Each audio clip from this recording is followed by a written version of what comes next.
पूरा घटनाक्रम क्या कहता है? देखिए, दिग्विजय सिंह जी की महानता है, निष्ठा है कांग्रेस के उसूलों के प्रति और कांग्रेस लीडरशिप के प्रति। उन्होंने फैसला लिया है कि वो चुनाव नहीं लड़ेंगे। अब ऐसी प्रक्रिया अगर रहेगी तो क्या बीजेपी ये सवाल नहीं उठाएगी कि देखिए सब कुछ तो आपने पहले से ही तय कर रखा था और आप इशारे पे कुछ करते जा रहे हैं, तो चुनाव कहाँ हुआ? ये तो लग रहा है सब कुछ पहले से ही तय था। देखिए, बीजेपी तो सवाल उठाना बीजेपी का धर्म है और बीजेपी तो कांग्रेस अगर कुछ भी करेगी उस पर सवाल उठाएगी। लेकिन इलेक्शन तो हो रहा है ना कांग्रेस में, इलेक्शन हो रहा है। शशि थरूर जी पर्चा भरने जा रहे हैं, मुझे ऐसा किसी ने बताया है, और शायद खड़गे जी भी भरने जा रहे हैं, तो इलेक्शन हो रहा है। दिग्विजय सिंह जी ने पर्चा ना भरने का फैसला लिया। ये इलेक्शन है या सांकेतिक इलेक्शन है? अभी से आप जो भी समझे। बिना कहे काफी को जवाब आप दे गए, और इससे बेहतर सवाल क्या ही हो सकता है। ये कैसा चुनाव है जिसमें सिर्फ और सिर्फ संकेत हैं, और जवाब ने भी काफी कुछ कह दिया। बहरहाल दिग्विजय सिंह के बाहर के घर के बाहर एक मिनट आपको रोकेंगे।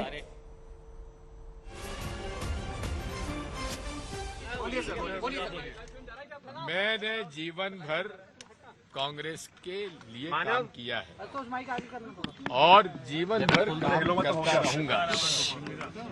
मेरी निष्ठा मैं कह चुका हूं, 3 बातों पर मैं समझौता नहीं करता। पहली बात, दलित, आदिवासी और गरीब का पक्ष, इस पे मैं समझौता नहीं करता। दूसरा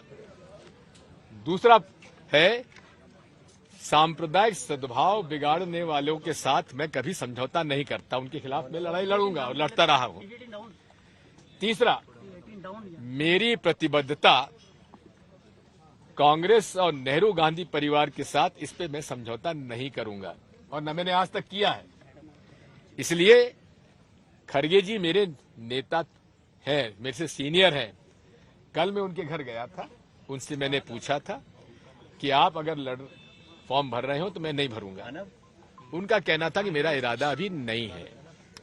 उसके बाद प्रेस के माध्यम से मुझे मालूम पड़ा कि वो उम्मीदवार हैं, तो मैं आज सुबह उनके पास मिलने गया और उनसे मैंने कहा कि आप अगर फॉर्म भर रहे हैं तो मैं पूरे तरीके से आपके साथ हूं। आप एक वरिष्ठ नेता हैं और हमारे कांग्रेस पार्टी के सबसे में से वरिष्ठतम और सम्मानजनक नेता है। मैं कभी भी आपके खिलाफ चुनाव लड़ने की बात सोच भी नहीं सकता। आपने वो पहले बता दिया होता तो मैं फॉर्म लेने भी नहीं गया होता। लेकिन अब उनका इरादा है फॉर्म भरने का, तो मैंने कहा है कि ठीक है, मैं आपका प्रस्तावक बनूंगा। धन्यवाद। चलिए देखिए, दिग्विजय सिंह ने या आपका माइक ले लो, इससे ज्यादा नहीं लूंगा।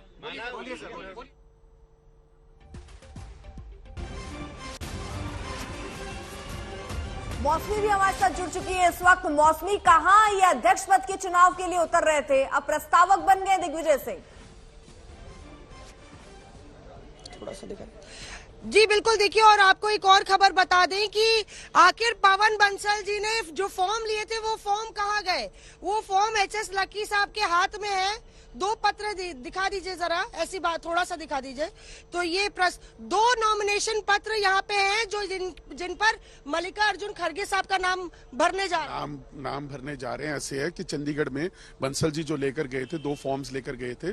फैसला ये होता कि सभी चंडीगढ़ के कांग्रेस के डेलीगेट्स बैठकर एक कैंडिडेट का समर्थन करेंगे और वो कैंडिडेट का नाम जो है हम इसमें भरेंगे। हमने पहले इसलिए प्रिपरेशन कर दी थी, जो इस करके कि दिखा दी तो सार्वजनिक इसमें जब कैंडिडेट आएंगे हम साथ लेकर जाएंगे उस समय।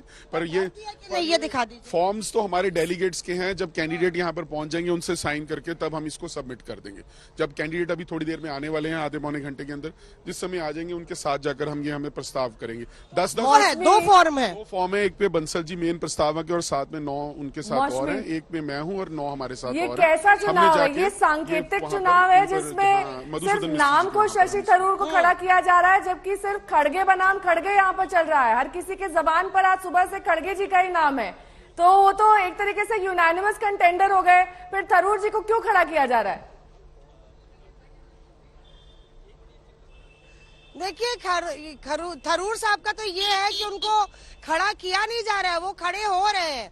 थरूर साहब तो यूएन का इलेक्शन लड़ाए जाके, तो अब आप समझ लीजिए कि और लगातार थरूर साहब बनेंगे तो मैं दिग्विजय सिंह जी को प्रणाम करते हुए खड़गे साहब का प्रस्तावक बनूंगा। तो आपको उम्मीद है कि निर्विरोध निर्वाचित हो पाएंगे खड़गे? आप लोग सब काम एक स्ट्रोक में क्यों करना चाहते हैं? रुक जाइए ना, पर्चा दाखिल होने दीजिए, पर्चा दाखिल होने के बाद विड्रॉल का टाइम निकलने दीजिए, तो ये तो तय करेगा जो उम्मीदवार लड़ रहा है। मैं बोल सकता हूं दिग्विजय जी के लिए, मैं बोल सकता हूं खड़गे साहब के लिए, मैं जो तीसरे आदमी जिससे मिला ही नहीं मैं, उसके बारे में क्या बोल सकता हूं? उसका क्या निर्णय है, क्या निर्णय है? लेकिन तिवारी जी तो साफ हो गया ना कि गांधी फैमिली खड़गे को चाहती है कि खड़गे वो उम्मीदवार हो। देखिए ये आप लोग जरा कयास लगाना बंद कर दीजिए। मैं बहुत ही दृढ़ता से कह रहा हूं, ये आपने कैसे कह दिया कि गांधी परिवार चाहता है? मैं सीधे से साफ कह रहा हूं, गांधी परिवार ने इस चुनाव में कहीं भी कोई भी हस्तक्षेप नहीं किया, और अगर उनका इरादा हो जाता तो कौन चुनाव लड़ता? ये कांग्रेस से जहां लोकतंत्र है। मुझे दुख है, मैं तो चाहता था मेरी हार्दिक कि मेरे जैसे लाखों की थी गांधी परिवार हमारा नेतृत्व करे, लेकिन चूंकि गांधी परिवार नेतृत्व नहीं कर रहा है तो खड़गे साहब हमारे अध्यक्ष पद के उम्मीदवार हैं और मैं उनका प्रस्तावक हूं। लेकिन कांग्रेस नेतृत्व, सोनिया जी, राहुल जी, प्रियंका जी ने इसमें बिल्कुल दखल नहीं दिया, ये मैं स्पष्ट करना चाहता हूं। सर आखिरी एक सवाल आपसे पूछना चाह रहा हूँ, आखिरी सवाल मेरा सवाल आखिरी सवाल है कि अब चाहे शशि थरूर हो चाहे मल्लिकार्जुन खड़गे हो, ये दो बड़े जो उम्मीदवार सामने नाम आ रहे हैं दोनों ही दक्षिण भारत से हैं। आपको नहीं लगता कि एक दक्षिण भारत का मैसेज आएगा कि दक्षिण भारत से ही आपका? दोनों हिंदुस्तान के हैं ना, भारत माता के हैं ना, दोनों भारत माता की संतान।